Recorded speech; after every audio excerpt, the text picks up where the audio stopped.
It went good. The tough part is trying to figure out a schedule and an attendance policy that will match up with all of the different counties. We have Pettis County with Sedalia School, and we have Boone County with the three Columbia schools, and then we have Helias and JC and Cap City all in Cole County.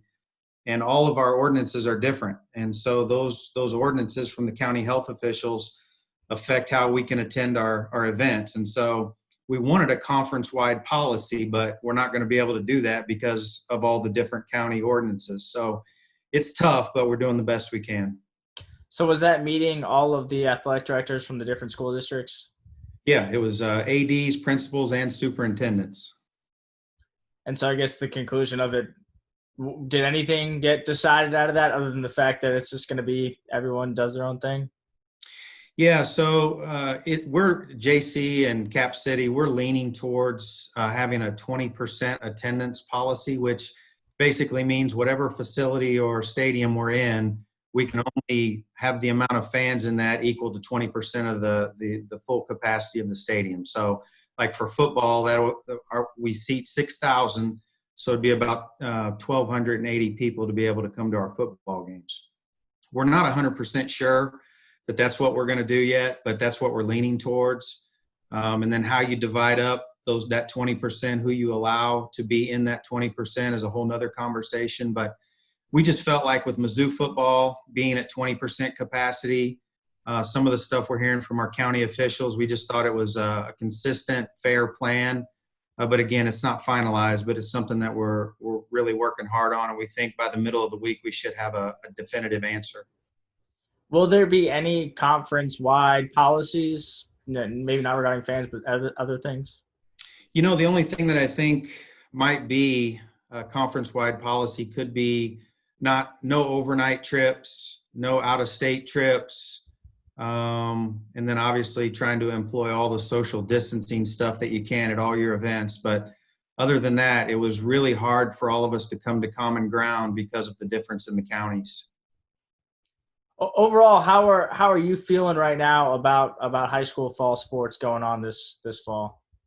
Well, right now I feel good, but man, that can change so fast. When you watch ESPN and you see at the ticker tape that somebody's canceled another game or a conference has totally canceled sports for the fall, you know, with each one of those messages, you become less and less hopeful. But fingers crossed right now we're still competing. And I think most of our kids and most of our coaches and most of our fans and parents want to be able to play, want to be able to have these events. But, you know, there comes a point where if everyone around you at a higher level is making decisions to not do it, it's hard not to follow suit.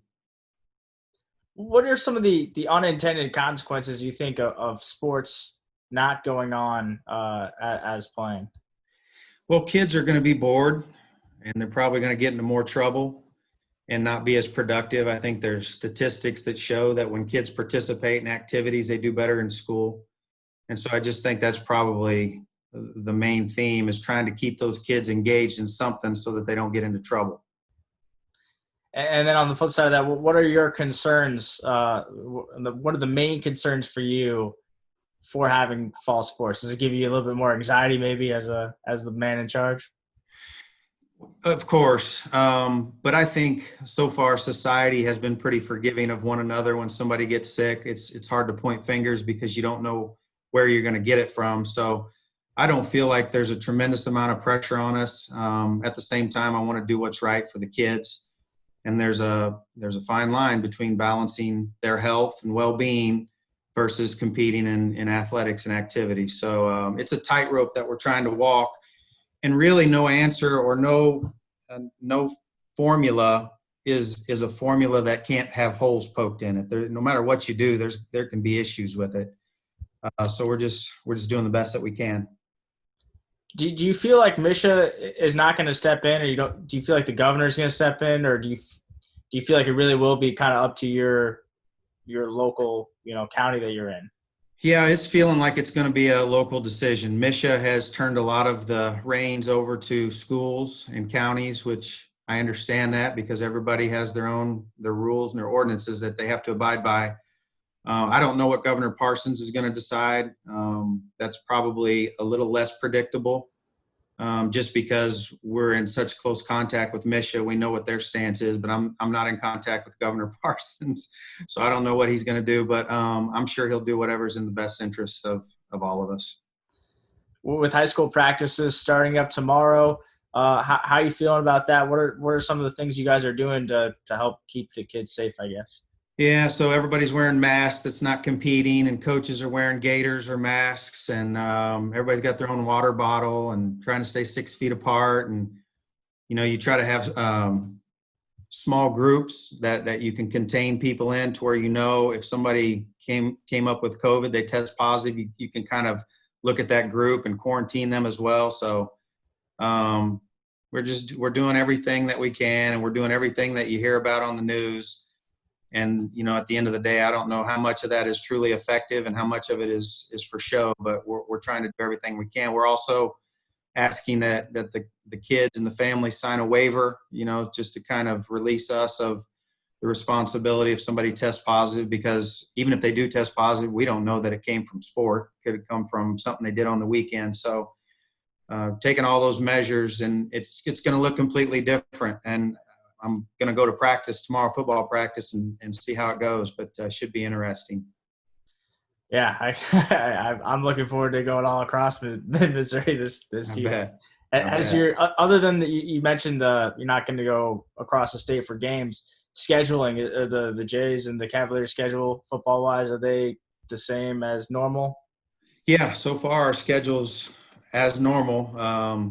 It could change with hot spots and stuff like that, but right now we are scheduled to play all the games, just like there was no COVID. So we'll keep our fingers crossed. What about band and cheerleaders? Are they a part of the 20% capacity, or are they allowed to be present without that 20%? Yeah, that's a good question. So it'll be the players, the staff, the band, the cheerleaders, and our dance team. So really kind of anybody that falls under the Misha umbrella. All of those people are Misha rostered people. So all of those people will fall within that 20%. Personally, media-wise, are we allowed to come and film the games? Yeah, we're gonna do everything we can to make sure you guys get to be there. So you'll be in the 20% as well. Gotcha. That'll be Fridays are gonna be pretty crazy. That's for sure. Let me check my notes real quick. Sure. Let's see if I.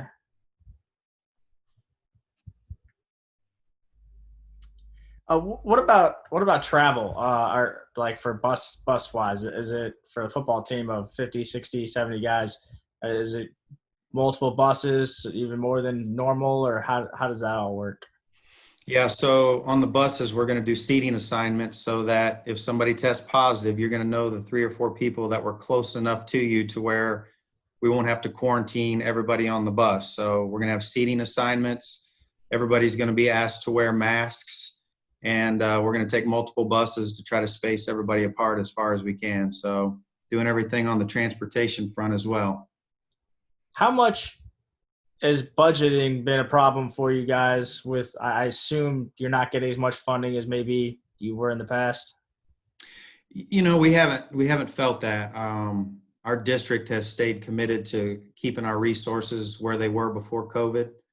Can't be thankful enough for that, and appreciate the support they've given us. But so far, we've been able to do everything that we want to do, and as long as our schedule stays on track, I think we'll continue to have the resources that we need to compete. Did you get a sense for Columbia Public Schools on which direction they're going? Yeah, I mean, I think they're beholden to the Boone County ordinance right now, which is you can't have more than 100 people at any event. And I think they're hoping that gets bumped to 200. But even if it's 200, I mean, you're talking about the players' parents and maybe that being it. So it's going to be a lot more strict when we play Rockbridge or Battle or Hickman, and we go to their place and, there's only 100 or 200 people in the entire stadium. It's going to be crazy. And then, Cole County's a little bit more laid back about it. So when they come here, they may have more fans that get to go to their away games than they do their home games. So it's weird. How do you decide that 20%? That's something that we're going to talk about tomorrow. Boy, there's a lot of different ways you can go on that. I mean, you have to include, obviously you have to include media like we talked about. You got to include family. That's most important. Our teachers, they want to be a part of the process. They want to support our kids. Boosters, season ticket holders, community members that are, really ingrained into our program. It's going to be a tough decision trying to figure out what people get to fall into that 20%. And that's something that we're not looking forward to, but it's a decision that we have to make. I saw you guys have a board meeting tomorrow. Anything fall sports related going to get decided at that meeting? Not that I'm aware of. What are the next steps for you like this? What are you trying to get decided? Yeah, so tomorrow we're going to meet and try to figure out that 20%, who falls into that.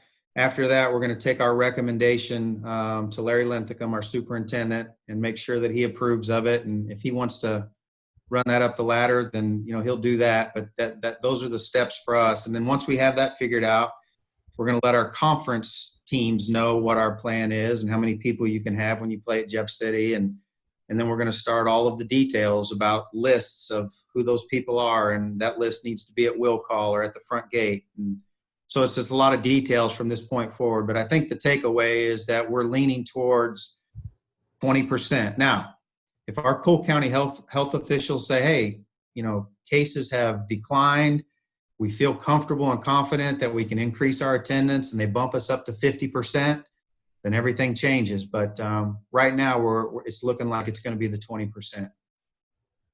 Just your gauge of things. Do you think that all schools are going to play, like MidMissouri schools? Do you think all MidMissouri schools are going to play August 28th? Do you sense that maybe some won't, some will? What are your kind of thoughts on that? Well, as of today, I think they're all playing. And if I had to guess, I'd say they're all going to play that first weekend. But that's just a total guess, so nobody can hold me to that. But I don't know. I just feel like Missouri is a little bit more aggressive, and there's not as many hot spots in our state as there are some in the, on some of the coasts. And so far, I think there's been a pretty aggressive approach to social distancing and mandates. So I'm remaining hopeful. I really hope we're able to do something, because these kids, they need something, and they've practiced and spent so much time in the weight room and on the football field and on the volleyball court and all those things that you do to get ready. I would hate to see them have the rug pulled out right at the last minute. Yeah, absolutely. I know I'm dying to get back out on the football field too this weekend. I've been looking forward to it for a while. So far this summer, I know there have been some football practices, like workouts type stuff. Has that kind of gone on as pretty smooth, would you say? Yeah, they've done a real good job with their 20 contact days that they use, and there's been a lot of productivity out of those get-togethers. I know having a new coach at Jeff City High School for the football team has been really critical for those guys to get to know one another, and for the coaching staff to try to implement their system. And, from all we're hearing, those things are going great, and we haven't had any positive tests or anything like that. So we feel like we've got a good handle on things so far, knock on wood. Absolutely. Yeah, I'm looking forward to meeting Scott Bailey. That's a pretty good hire, getting the seven state championships. How'd you guys pull that one off? 7 in a row. It was just the right timing, for him and for us. And thank God we couldn't have picked a better football coach. We're really excited about what he's going to do with our program and really for our whole school.